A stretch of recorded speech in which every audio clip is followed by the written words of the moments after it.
ফিরে আসছে মোবাইল দুনিয়ার এক সময়কার রাজা নকিয়া। তবে নতুন মোবাইল সেট নিয়ে নয়, বরং কৃত্রিম বুদ্ধিমত্তা নিয়ে। আর এই কাজে বিশাল বিনিয়োগ করছে আরও এক প্রযুক্তি জায়ান্ট এনভিডিয়া। এআই ও টেলিকমিউনিকেশন প্রযুক্তিকে একত্রিত করার এই উদ্যোগকে অনেকে বলছেন টেকনোলজির নতুন যুগের সূচনা। তবে এই অংশীদারিত্ব নিয়ে উঠেছে নানান প্রশ্ন। এনভিডিয়া কি কিনে নিয়েছে নোকিয়াকে? আবারও কি ঘুরে দাঁড়াতে পারবে একসময়ের বিখ্যাত এই কোম্পানিটি? এনভিডিয়ার অফিসিয়াল ওয়েবসাইটে প্রকাশিত একটি প্রতিবেদনে জানানো হয়েছে, প্রতিষ্ঠানটি ফিনল্যান্ডের প্রযুক্তি জায়ান্ট নোকিয়াতে $1 বিলিয়ন বিনিয়োগ করেছে। এই বিনিয়োগের মূল লক্ষ্য একটি এআই চালিত 6G ইনফ্রাস্ট্রাকচার গড়ে তোলা, যা যুক্তরাষ্ট্রসহ পশ্চিমা দেশগুলোকে টেলিকমিউনিকেশনে নতুনভাবে নেতৃত্ব ফিরিয়ে দিতে পারে। নোকিয়ার প্রেস রিলিজেও বলা হয়েছে, এই যৌথ উদ্যোগ 6G যুগের এআই নেটিভ নেটওয়ার্ক গঠনের মাধ্যমে বৈশ্বিক যোগাযোগ ব্যবস্থার মান ও গতি বদলে দিতে পারে। চলতি শতাব্দীর শুরুতে ফিনল্যান্ড ভিত্তিক কোম্পানি নোকিয়া প্রায় প্রতিটি মানুষের হাতে ছিল। কানেক্টিং পিপল স্লোগানটি যেমন জনপ্রিয় হয়েছিল, তেমনি তাদের ফোনের স্থায়িত্ব, ব্যাটারি ব্যাকআপ ও টেকসই ছিল তুলনাহীন। কিন্তু স্মার্টফোন যুগের সূচনায়, বিশেষ করে অ্যাপেলের আইফোন এবং গুগলের অ্যান্ড্রয়েড আসার পর দ্রুতই নোকিয়া পিছিয়ে পড়ে। পরিবর্তনের সঙ্গে খাপ খাওয়াতে না পারা, সিম্বিয়ান অপারেটিং সিস্টেম আঁকড়ে থাকা এবং মাইক্রোসফটের সঙ্গে ব্যর্থ চুক্তি, সব মিলিয়ে ধীরে ধীরে বাজার থেকে হারিয়ে যায় একসময়কার এই প্রযুক্তি জায়ান্ট।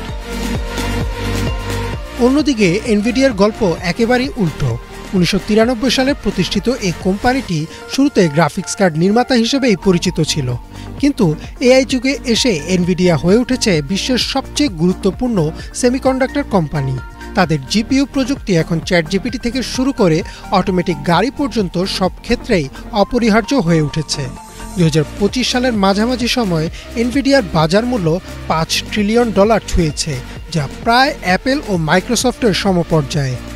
সিএনবিসির প্রতিবেদন অনুযায়ী এই উত্থানের মূল কারণ হল এনভিডিয়ার এআই চিপ। তাহলে প্রশ্ন উঠেছে, কেন এনভিডিয়া এখন নোকিয়ার মতন ডুবতে বসা কোম্পানিতে বিনিয়োগ করছে? এর উত্তর লুকিয়ে আছে ভবিষ্যতের নেটওয়ার্ক প্রযুক্তিতে। 6G যুগে প্রতিটি টেলিকম টাওয়ার, ডেটা সেন্টার ও মোবাইল ডিভাইসের মধ্যে এআই এর গভীর সম্পৃক্ততা থাকবে। এনভিডিয়া এই নেটওয়ার্কে মস্তিষ্ক সরবরাহ করবে তাদের এআই প্রসেসর ও সফটওয়্যার দিয়ে, আর নোকিয়া, যার হাতে রয়েছে টেলিকম অবকাঠামোর অভিজ্ঞতা ও লাইসেন্স, তারা সরবরাহ করবে নার্ভ সিস্টেম, অর্থাৎ নেটওয়ার্ক সাপোর্ট ও হার্ডওয়্যার কাঠামো। রয়টার্সের তথ্য অনুযায়ী এই যৌথ উদ্যোগে যুক্তরাষ্ট্র একটি নতুন গবেষণা কেন্দ্র স্থাপন করা হবে, যা 6G ও এআই সমন্বিত যোগাযোগ ব্যবস্থা তৈরিতে কাজ করবে। এনভিডিয়ার এই বিনিয়োগ কি নোকিয়ার জন্য পুনর্জন্মের সুযোগ হতে পারে? অনেক বিশ্লেষক বলছেন হ্যাঁ। 1 দশকেরও বেশি সময় ধরে টেলিকম সাপোর্ট ও নেটওয়ার্ক সলিউশনেই সীমাবদ্ধ নোকিয়া এখন পুনরায় ফ্রন্টলাইন ইনোভেটর হিসেবে ফিরে আসতে পারে। এনভিডিয়ার আর্থিক ও প্রযুক্তিগত সহায়তায় তারা হয়তো আবারও মোবাইল ও যোগাযোগ প্রযুক্তিতে নেতৃত্ব পুনরুদ্ধার করতে পারবে। বাজার বিশ্লেষকরা আরও মনে করছেন, এই অংশীদারিত্ব শুধু দুটি কোম্পানির ব্যবসায়িক চুক্তি নয়, বরং পশ্চিমা দেশগুলোর চীনের টেলিকম আধিপত্যের বিরুদ্ধে এক কৌশলগত পাল্টা জবাবও বটে। ইমরান মাহমুদ, বাংলা ভিশন।